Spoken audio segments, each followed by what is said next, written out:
a severe and relentless downpour, described by weather experts as hyper-intense, paralyzed large swathes of Quezon City on Friday, September 12, 2025, triggering widespread flash floods that submerged major thoroughfares and forced the evacuation of hundreds of residents.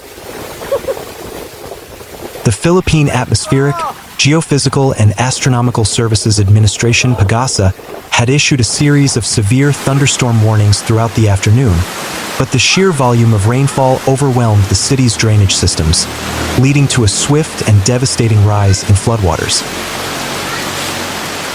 The chaos began just after 2 p.m. when an abrupt and powerful thunderstorm descended upon Metro Manila. While PAGASA had placed the national capital region under an orange rainfall warning, residents and motorists were caught off guard by the speed and intensity of the rainfall. Eyewitnesses reported a sudden, almost torrential, deluge that transformed streets into gushing rivers within minutes.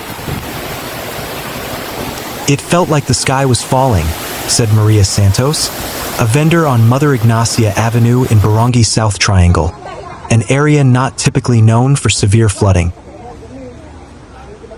"One moment it was just raining hard. The next, the water was already up to my knees.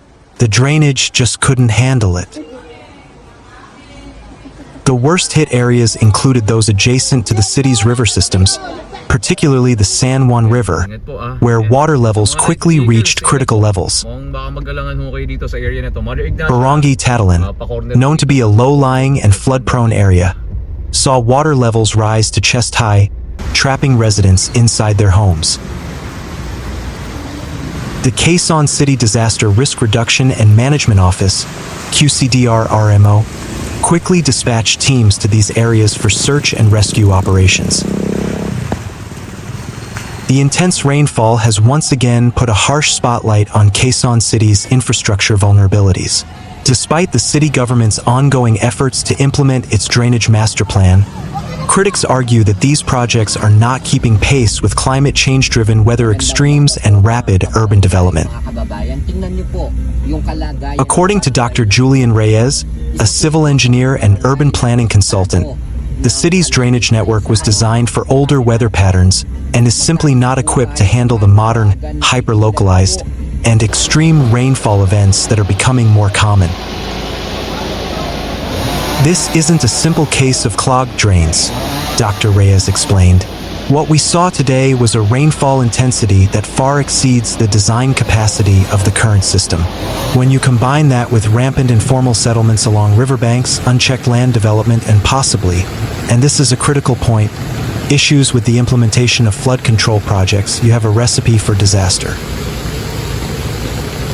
His remarks echoed recent concerns raised by the Maccabean political bloc regarding alleged corruption and delays in flood control projects, an issue that resurfaced just 2 days ago.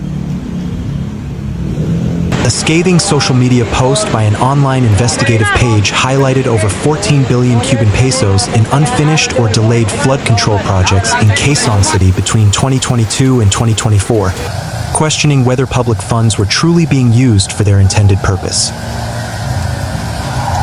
The Quezon City government, led by Mayor Joy Belmonte, mobilized its disaster response machinery swiftly. The QCDR-RMO activated its emergency protocols, deploying rubber boats and rescue personnel to affected barangays. As of 6 p.m., an initial report from the QCDR-RMO indicated that at least 800 individuals from 250 families had been moved to various evacuation centers. In Barangay Sikatuna village, where floodwaters had subsided by late afternoon, road clearing operations were already underway to remove debris and silt. "We are doing everything we can," Mayor Belmonte said in a late-night press briefing. "Our teams are on the ground, providing assistance and ensuring the safety of our constituents." The city is also coordinating with national agencies to assess the damage and provide long-term solutions. "We understand the frustration and anger of our residents, and we are holding contractors accountable for any delays or anomalies in our flood control projects." The mayor also assured the public that the QCDR-RMO's Quick Response Fund, previously accessed during a state of calamity in July, would be utilized to provide immediate relief, including food packs and medical assistance, to those in evacuation centers. Beyond the traffic paralysis and infrastructure damage, the human toll of the flood is significant. A family in Barangay Talayan was rescued from their home just as the floodwaters reached their windows. A mother and her 2 children were left shaken but unharmed after their car stalled and was swept away by the current near the intersection of V, Luna, and Matimpian streets before being rescued by a passing city patrol. The ordeal brings to light the persistent challenges of urban resilience in Metro Manila.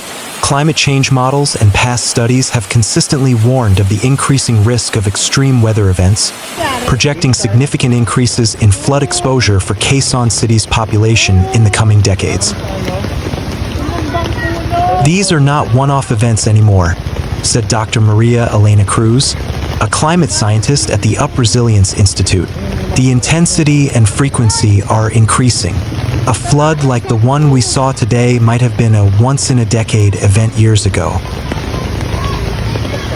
Now, it happens multiple times in a single rainy season. The city needs a paradigm shift in its approach to urban planning, one that fully integrates climate resilience and holds responsible parties accountable. In the wake of the flooding, demands for transparency and accountability are mounting. Social media and community forums are abuzz with citizens expressing their anger over the city's recurring flooding problems. The conversation invariably turns to the persistent issues surrounding infrastructure projects, with many residents pointing to what they see as a failure of government oversight and contractor negligence. We see the headlines about big budgets for flood control, but we see the same flooding in our streets every year, wrote a resident in a widely shared Facebook post. Where is the money going? We need answers and we need action. The coming days will be critical for the city as it moves from immediate response to recovery. The government's handling of the cleanup, rehabilitation, and, most importantly, the public demand for accountability will determine the level of trust the citizens have in their leadership. Meanwhile, CCTV screenshots shared on social media by ABS-CBN News showed Barangay Sikatuna village partially submerged by 2:30 p.m., while residents in Katapunan and other low-lying areas reported significant flooding.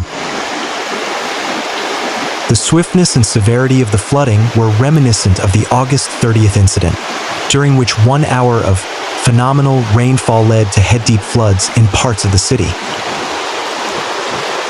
The floods are a symptom of a larger disease, corruption, said a student leader who addressed the rally. Every peso lost to corruption is a peso taken away from effective infrastructure that could have protected our communities.